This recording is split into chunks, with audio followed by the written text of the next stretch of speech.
Então, dando continuidade à programação para a palestra Perspectivas acerca do armazenamento, acesso, preservação e segurança da informação digital, convidamos para compor a mesa, como mediadora, a senhora desembargadora do Tribunal Regional do Trabalho da Terceira Região e coordenadora da Coordenadoria de Comissão Permanente de Avaliação Documental e da Comissão de Gestão da Memória do TST, doutora Adriana Goulart de Sena Orsini.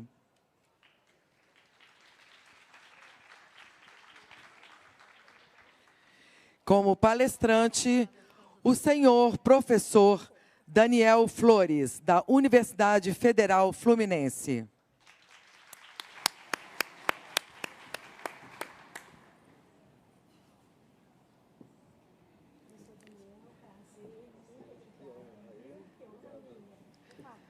Tem a palavra a doutora Adriana Goulart de Sena Orsini. Bom, novamente, boa tarde a todos, né, a todas e a todos. Me perdoem aqueles que não estão acostumados com essa saudação, mas faço exatamente considerando os meus alunos da UFMG, que fazem muita questão dessa diferenciação.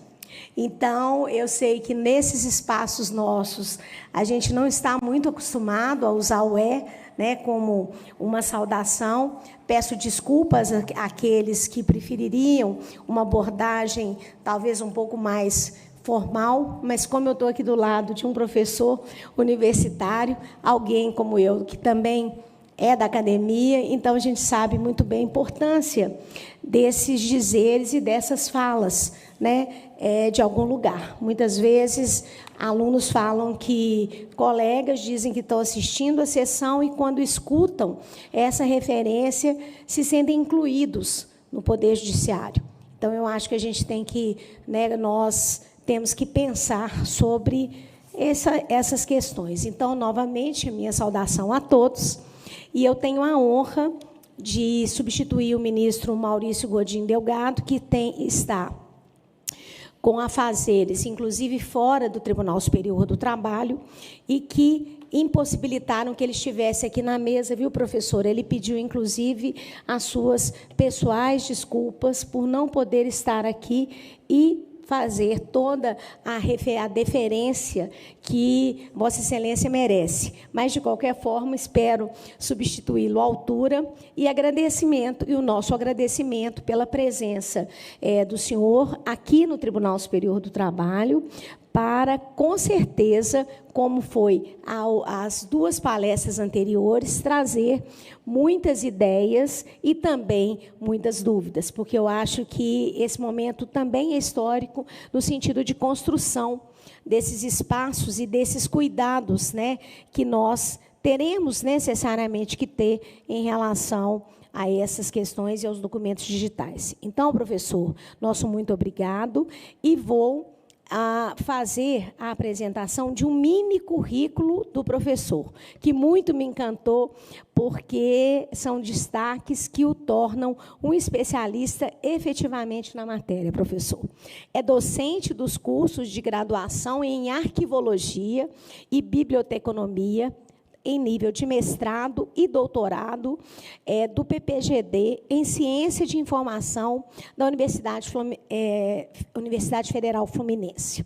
É pesquisador do CNPq, líder do grupo de pesquisa sobre documentos digitais, gestão, preservação digital sistêmica e transparência ativa.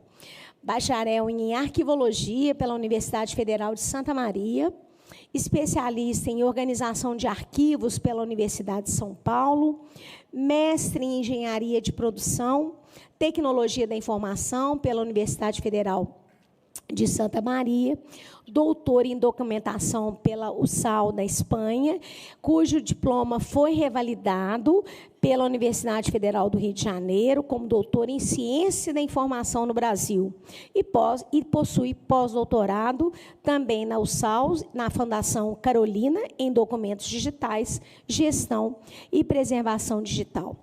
Professor, o seu currículo, com certeza, já nos traz a garantia de que será um momento de grande aprendizado. Novamente, meu muito obrigada. Embargadora, uma honra.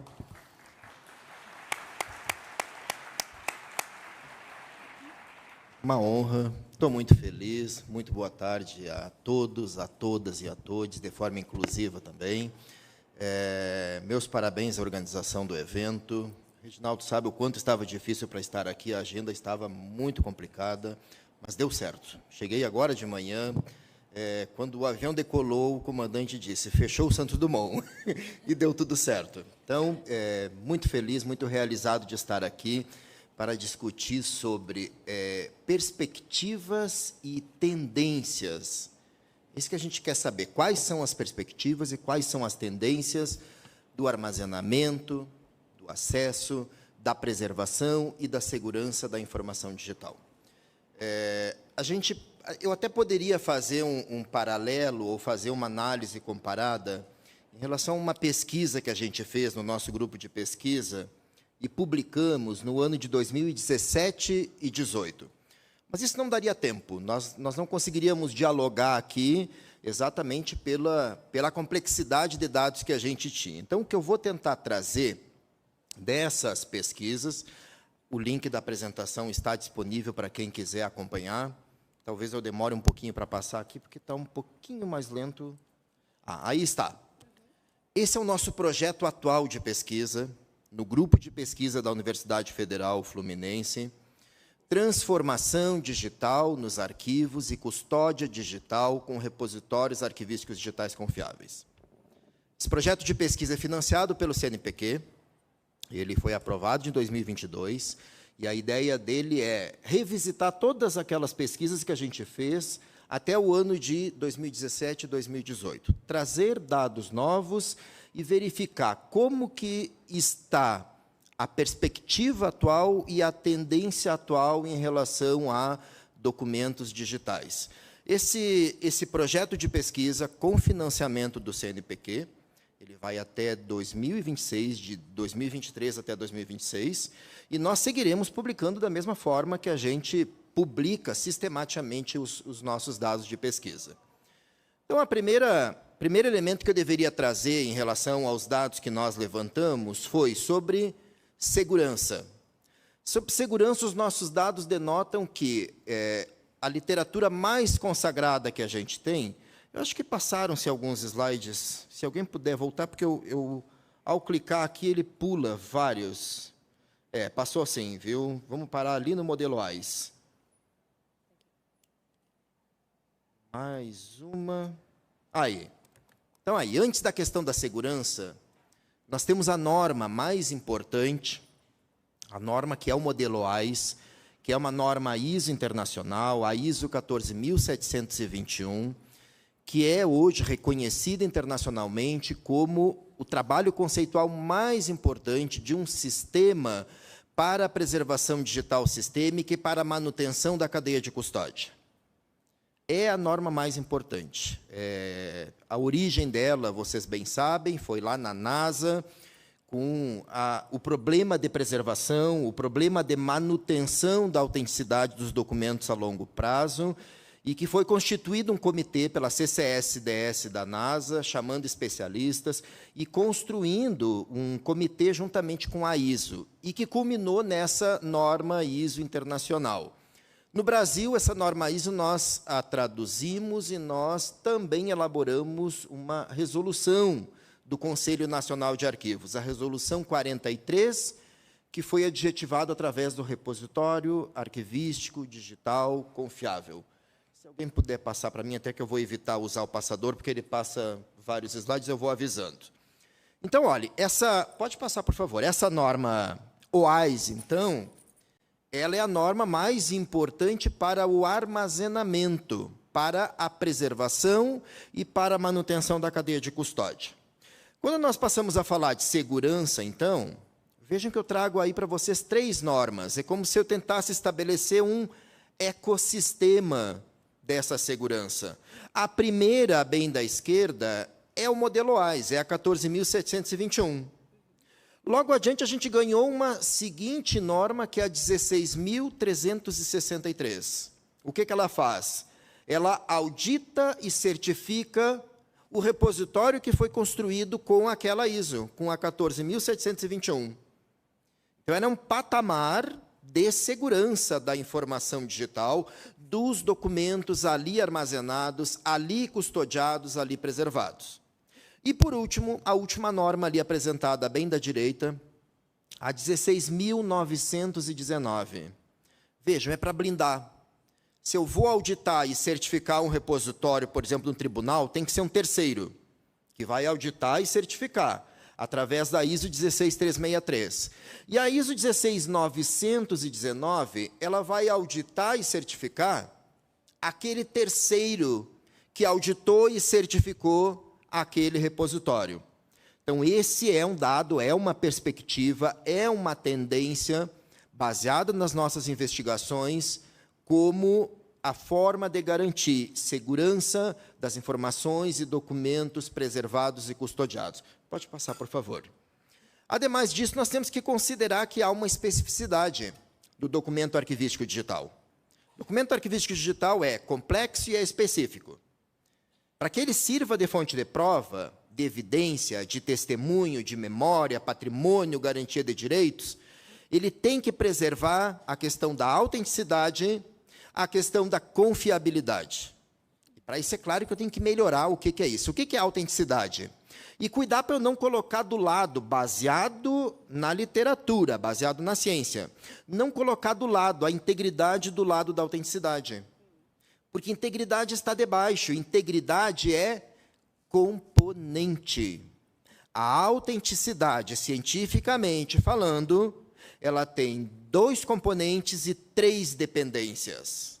Os 2 componentes são, a professora Durante apresentou muito bem, identidade e integridade, que têm que ser mantidos ao longo do tempo. E as 3 dependências, transmissão, custódia e preservação. Pode passar, por favor. Então, veja que eu tento melhorar, representar novamente 2 componentes que eu tenho que cuidar para dizer que eu estou mantendo documentos autênticos na minha instituição. Eu garanto integridade, eu garanto identidade. Mas não basta, eu também preciso cuidar das 3 dependências. Não basta produzir um ato digital, no momento da produção eu garanti, mas depois eu armazeno num sistema que não foi desenvolvido, orientado por aquela norma, ou por aquelas normas, por aquele ecossistema normativo, que vai estar sistematicamente controlando integridade, autenticidade, transmissão, preservação e custódia. É por isso, por exemplo, que eu não posso dizer que blockchain garante autenticidade, porque o blockchain não leva consigo o documento, ele leva ledgers de autenticação para a sua rede de mineração. É isso que ele leva. Aonde está o documento? O documento tem que estar sob custódia de um ambiente de preservação digital sistêmico. Se eu perco a custódia, eu perco a autenticidade. E aí vejo que a custódia agora, e aí vamos falar de cadeia de custódia, que foi muito bem falado no dia de hoje aqui, ela não é só no momento da coleta e cotejamento. A própria lei que trouxe e melhora a custódia aqui no Brasil, ela deixou muito claro que não é só do momento da coleta, e não é só aquela prova científica, laboratorial agora, né? A cadeia de custódia tem que se aplicar em toda e qualquer evidência humana. Se ela for utilizada num processo judicial no futuro, não adianta só do momento da coleta. Eu tenho que saber como que foram mantidos esses documentos, esses registros ao longo do tempo. Não basta eu coletar um print de um WhatsApp e achar que ele foi mantido autêntico sobre cadeia de custódia, se ele foi alterado antes da coleta. Ou um e-mail. ou uma ata notarial que eu posso fazer também, mas que não tinha um controle prévio. Então, veja que até o judiciário vai ter que começar a se preocupar agora com antes da coleta, com a manutenção da produção e preservação digital sistêmica orientada por aquelas normas. Por isso as perspectivas, por isso as tendências do que a gente está enxergando. Para dizer que eu estou mantendo documentos autênticos, eu tenho que, ademais de identidade e integridade, manter transmissão no tempo, preservação e custódia. Não só para nativos digitais, também para representantes digitais. Se hoje eu vou digitalizar documento e me baseio, por exemplo, no decreto 10278, ele não deixa clara a questão da custódia do RDC-ARC. Ele está preocupado com o ato de digitalizar e assinar digitalmente. Obedecer o decreto friamente, eu poderia digitalizar, inferir aqueles metadados, assiná-lo digitalmente e colocar numa mídia externa, num HD, num sistema não orientado à preservação. E não iria contemplar custódia. E a própria assinatura digital obsolesce. Isso é uma coisa que tem que ser levada em conta. Assinaturas digitais têm fecha de caducidade. Elas vão morrer porque é algoritmo, elas vão acabar. Inclusive as PADs, as assinaturas longevas, precisam ser controladas, precisa ter controle de manutenção, precisa de carimbo de tempo, precisa de arquivamento, isso está lá no ETSI. Precisa de arquivamento, precisa de um ente que vai arquivar e preservar documentos assinados digitalmente. Não basta assinar e deixar num HD externo. Não basta assinar digitalmente e deixar numa mídia. Custódia comprometida, preservação comprometida. E se comprometer uma daquelas 3 dependências, a autenticidade como um todo foi comprometida. Por favor, pode passar. Por isso, a necessidade do RDC-ARC, que é a ISO 14721. É aquela norma que implementa o modelo OAIS, e é um ecossistema, porque tem que ser auditado e certificado. Nós não temos ainda uma estrutura de auditoria e certificação no Brasil, e nós temos que construir. Nós estamos construindo uma infraestrutura de repositórios digitais confiáveis, e o Judiciário tem uma liderança e um protagonismo impressionante nesse sentido.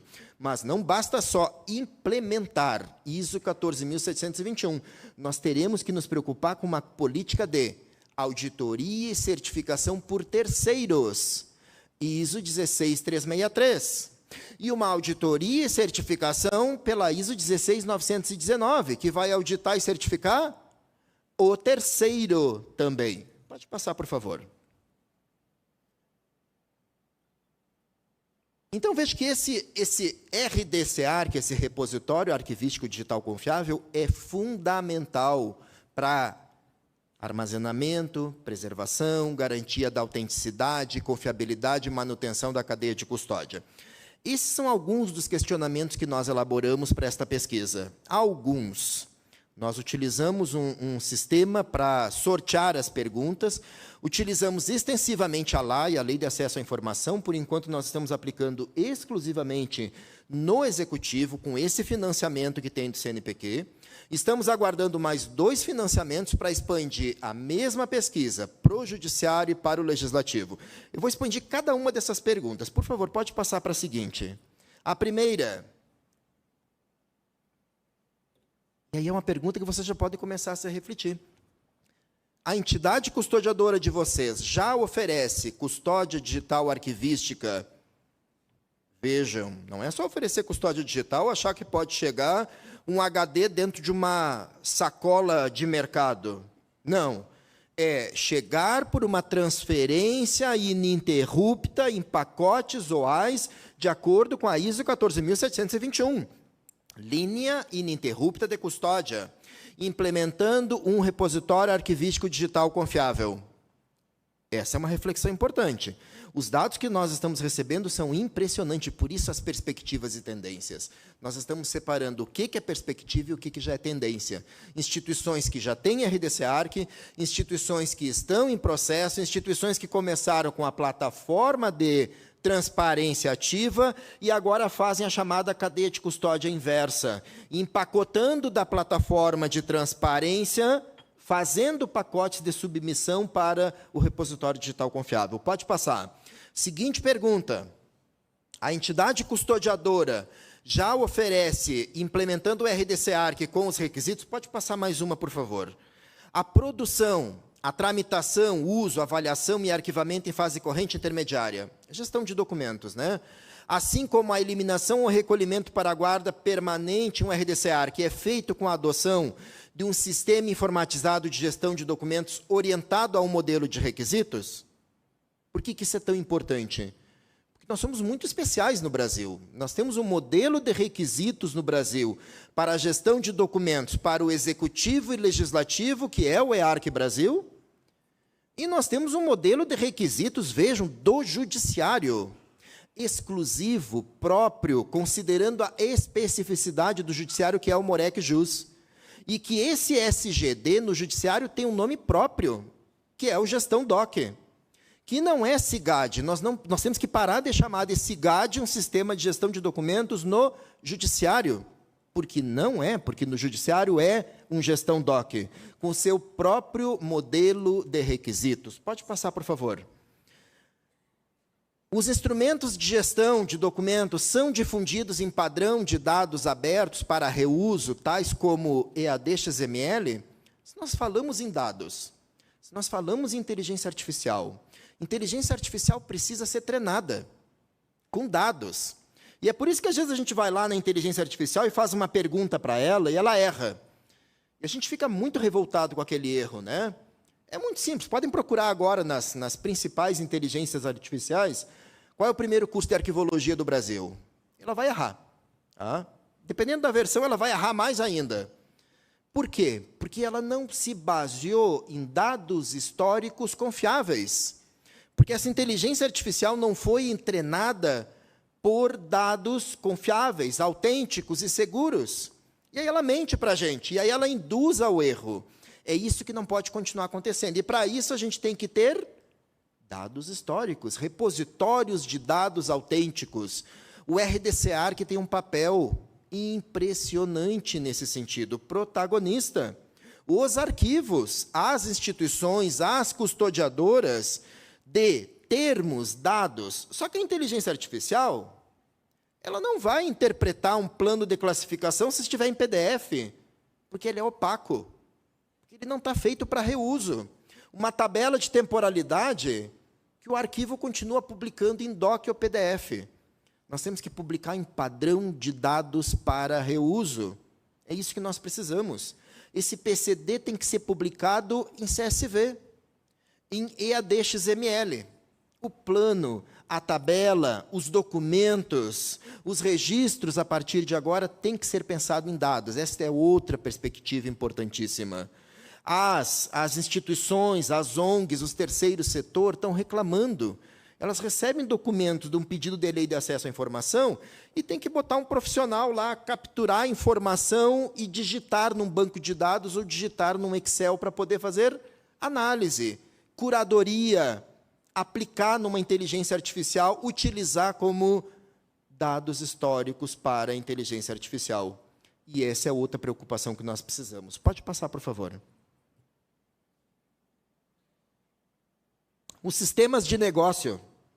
Gente, nós temos instituições que nós fomos diagnosticar que tinham mais de 300 sistemas de negócio vigente produzindo documentos digitais na instituição que estavam completamente fora da gestão, completamente fora da preservação. Então, a pergunta é, esses sistemas de negócio de documentos arquivísticos já estão interoperáveis a um RDC-ARC? Eles já estão fazendo pacotes de submissão para o RDC-ARC? Já há um diálogo que nem a orientação técnica número 03 do Conselho Nacional de Arquivos? Essa orientação técnica 03 é importantíssima. Ela tem um cenário 03, que nós podemos ter um sistema de negócio sem um sistema de gestão de documentos. Diretamente do sistema de negócio para o RDC-ARC, para o repositório arquivístico digital confiável. É claro que essas perguntas que vocês estão enxergando não vão assim. A gente melhora, a gente especifica, a gente define acurácia nessas perguntas, que sistema, que metadado, que orientação técnica. Pode passar, por favor. Então, é com isso que nós temos respostas para aquelas perguntas. Quais são as perspectivas de armazenamento, de preservação, de segurança? E aí aparece mais um referencial importantíssimo, os arquivos federados do modelo OAIS. Já que está muito em voga hoje a custódia compartilhada e distribuída. Volta à tona a questão da custódia. Nós precisamos da custódia, mas não é a custódia aquela que nós imaginávamos, que é deter a custódia aqui comigo. É uma custódia compartilhada. É uma custódia que a TI, hoje, tem um papel protagonista, e tem papel. A TI tem responsabilidade direta com a custódia dos documentos digitais. Não sozinha, não isolada, porque não é seu negócio. É responsabilidade da área de arquivo a custódia. E, ao mesmo tempo, ela é distribuída. Não posso pensar que em cada comarca eu vou ter um RDC Arc. Eu vou distribuir essa custódia. Eu vou distribuir esse armazenamento, eu vou usar nuvem. Eu vou usar uma infraestrutura que dê conta da complexidade de custódia compartilhada e distribuída. Pode passar, por favor.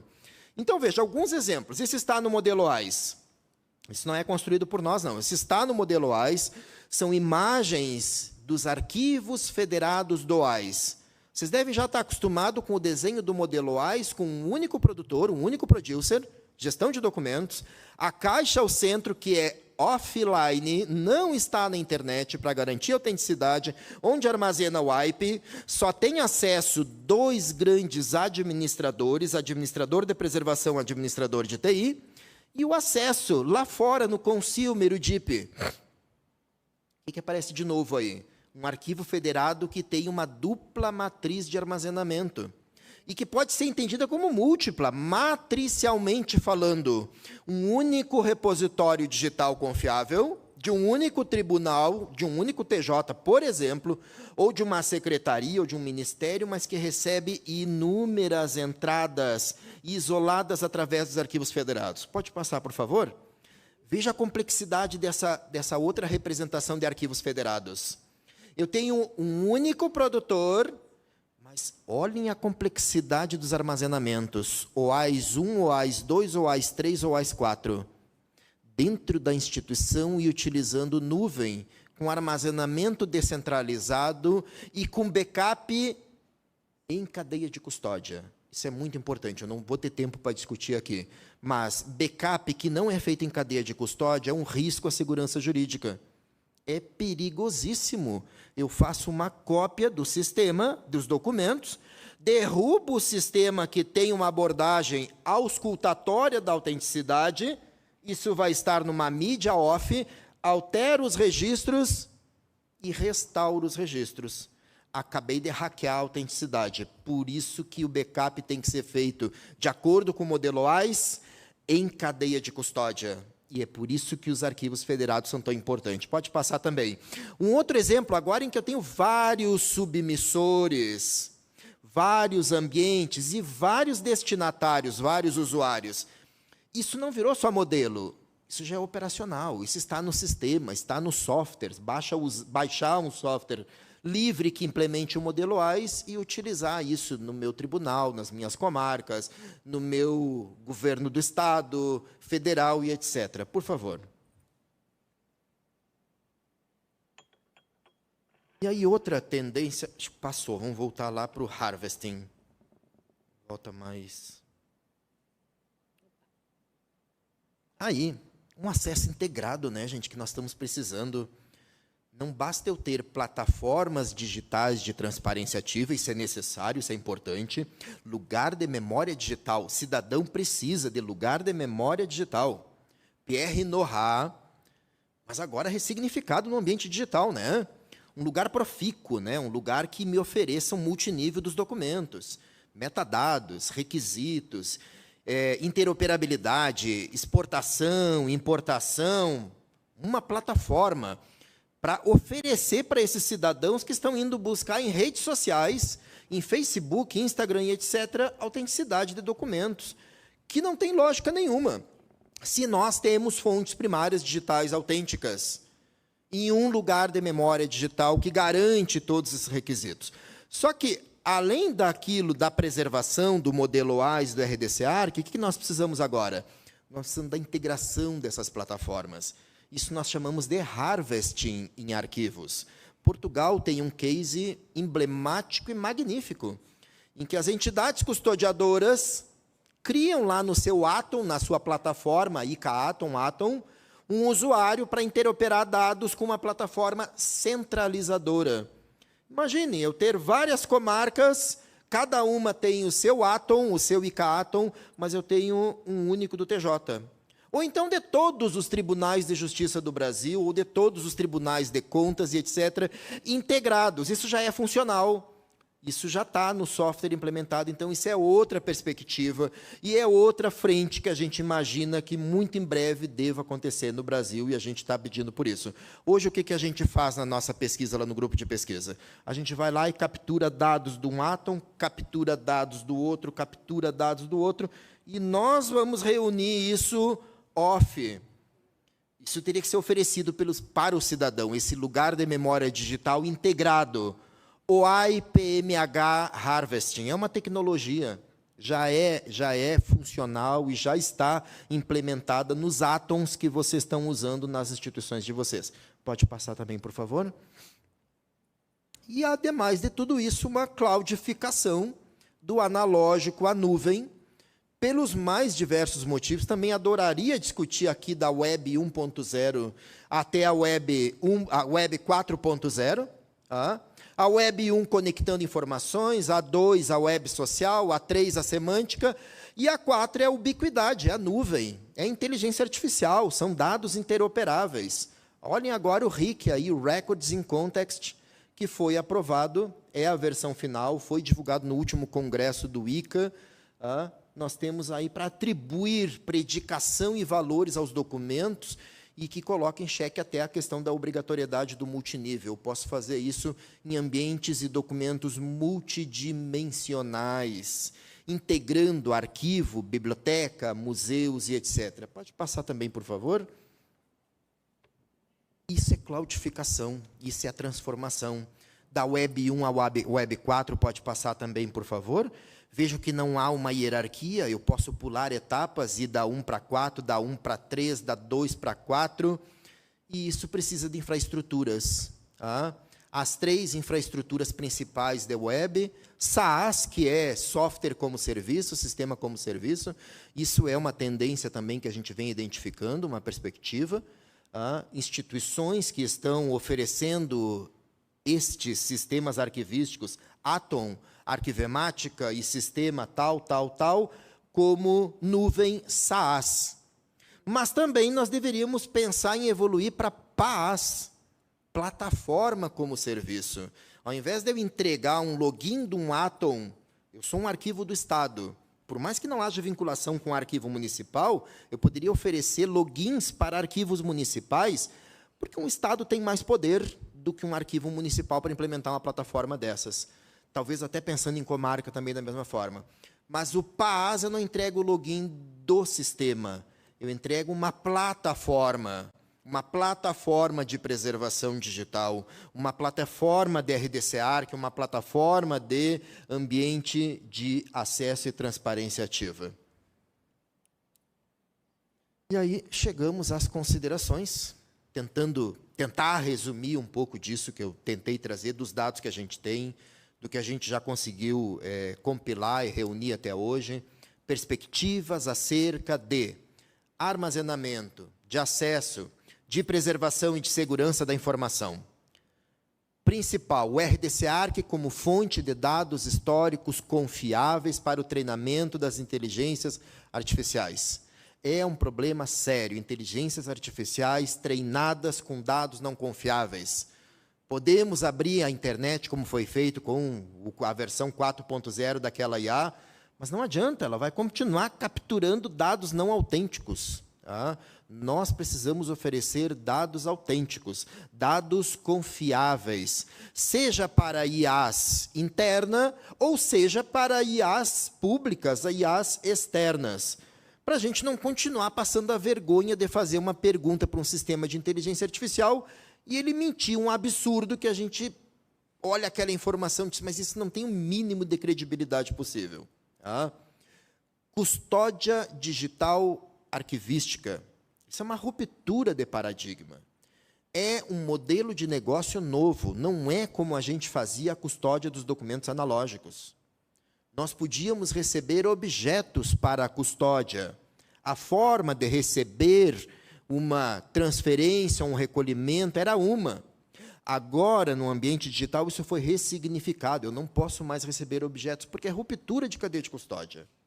Eu não posso mais receber a sacola de mercado com documento dentro, porque não são mais autênticos, mesmo que assinados digitalmente, porque há um princípio de obsolescência da assinatura digital, inclusive. Então, eu preciso de ambientes, eu preciso de transferências em ambientes ininterruptos que dialoguem. Essa custódia digital arquivística ressignifica. Nós precisamos de uma preservação digital sistêmica, ou seja, uma abordagem sistêmica da preservação digital. Eu posso dizer que a preservação digital, eu continuar tratando o meu acervo e eu mesmo fazendo conversão dos meus formatos digitais, eu, arquivista, vou lá e converto um formato MP3 que está morto, que é obsoleto. Converto o MP3 para um formato AC. Se eu fizer isso, eu, ser humano, pessoa, é ruptura de cadeia de custódia, porque eu não sei o que eu cortei da parte final daquele áudio, que era uma oitiva que podia incriminar uma parente minha. Tá? O princípio jurídico de não repúdio está comprometido, mesmo que eu volte a assinar e capturar ele para dentro do ambiente digital. Então, veja que essas conversões, elas já não podem mais ser feitas fora da abordagem sistêmica. Por isso a abordagem sistêmica é um guarda-chuva, é o modelo OAIS, é a ISO 14721. Quem vai converter aquele MP3, então? O ambiente. Não é um ambiente sozinho, é um ambiente que obedece uma política e que documenta tudo isso no METS, com metadados, com requisitos. Então, é ele que vai fazer. E ele vai ser auditado e certificado pela seguinte norma ISO, que é a 16363. Veja que isso se constitui num ecossistema de preservação digital sistêmica. E é assim que nós vamos chamar um auditor para auditar e certificar o meu repositório, 16363, e ele vai chegar e vai dizer, não, esse tribunal aqui não está fazendo PDS, não está fazendo preservação digital sistêmica, ele está convertendo na mão os documentos, ele está salvando o PDF versão tal para tal, ele está salvando MP3 tal para tal, ele está convertendo aquelas oitivas que estavam em AVI para formato tal, para MP4, para MKV. Ruptura de cadeia de custódia. Não adianta ele voltar a assinar aquele documento, porque ele já rompeu a cadeia de custódia. E toda sorte de adulteração seria possível, porque eu posso documentar metadados, reduzindo o tamanho do vídeo, reduzindo o que eu quiser. E ele voltaria a ser autêntico? Não, sob hipótese alguma. A necessidade da PDS. Outro elemento, arquivos federados, a necessidade de pensar custódia compartilhada e distribuída. Não vou colocar um sistema de armazenamento dentro do meu arquivo, dentro do meu lugar de depósito.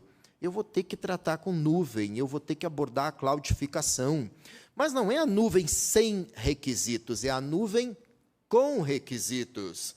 A nuvem com modelo OAIS. A nuvem com a ISO 14721.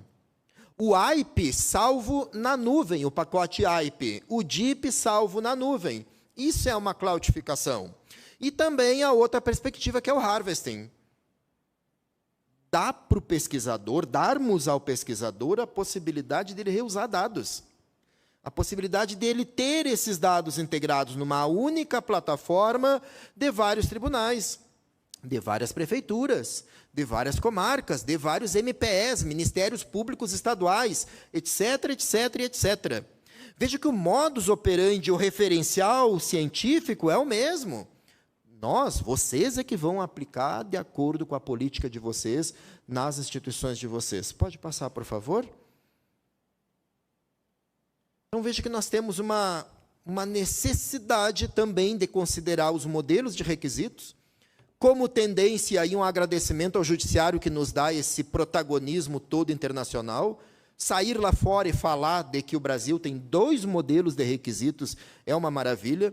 Nós não temos só um modelo de requisitos para executivo e legislativo, nós podemos nos exibir, nós temos um modelo de requisitos para a gestão de documentos único e específico para o judiciário brasileiro, que é o MOREC Jus.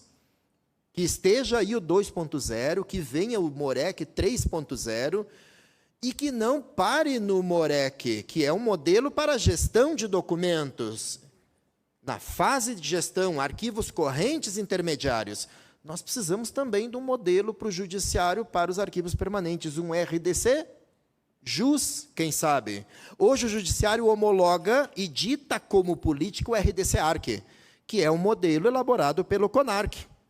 Está tudo bem, mas eu imagino, considerando e olhando de fora agora, e imagino que o judiciário suscite questões de complexidade e especificidade que o RDC-ARC talvez não dê conta e que o judiciário brasileiro precise de um RDC seu, um RDC Jus. Uma infraestrutura também de cloud de RDC-ARC para o judiciário. Uma arquivemática em cloud do judiciário. Uma arquivemática em arquivos federados. Modelo AIS, ISO 14721, Federated Archives. Excelente referencial para estudar, para fazer dissertações, teses doutorais sobre arquivos federados. Custódia compartilhada e custódia distribuída. E isso oferecido pelo judiciário, não somente como sistema, como serviço, software como serviço, que é o SaaS, mas como também como PaaS, plataformas como serviços ou infraestrutura como serviços. Eu quero agradecer a possibilidade de ter vindo dialogar com vocês, trazer esses dados. Esses dados ainda não são definitivos, mas nos dão caminhos seguros, realmente, de quais são as perspectivas e quais são as tendências do Executivo brasileiro. Como a gente está num estágio, a gente está avaliando como bom, como muito positivo, de aprovação do nosso financiamento. Eu acho que muito em breve a gente vai ter o mesmo projeto sendo aplicado também no executivo, também no legislativo e também no judiciário. Então, estejam prontos para receber também as nossas perguntas, as nossas avaliações científicas. Obrigado pela oportunidade.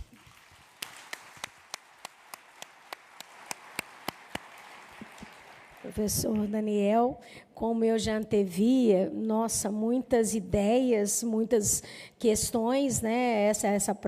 O próprio RDC Jus, né?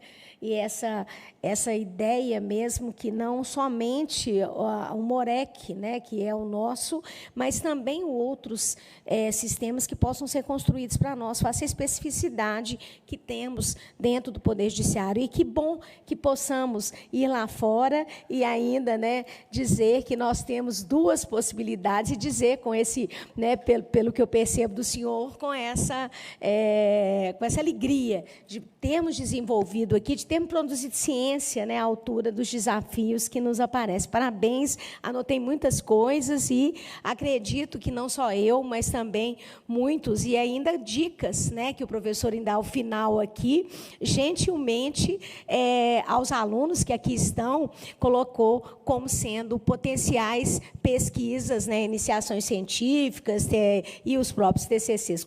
Bem de nós, né, professora, a gente querer que as pessoas sigam realizando as pesquisas e também nos ajudando a compreender, né, o futuro e o que podemos fazer para essa temática. Parabéns, professor. Nós temos só que agradecer novamente, reitero os meus agradecimentos, viu? E eu devolvo a palavra, então, ao cerimonial.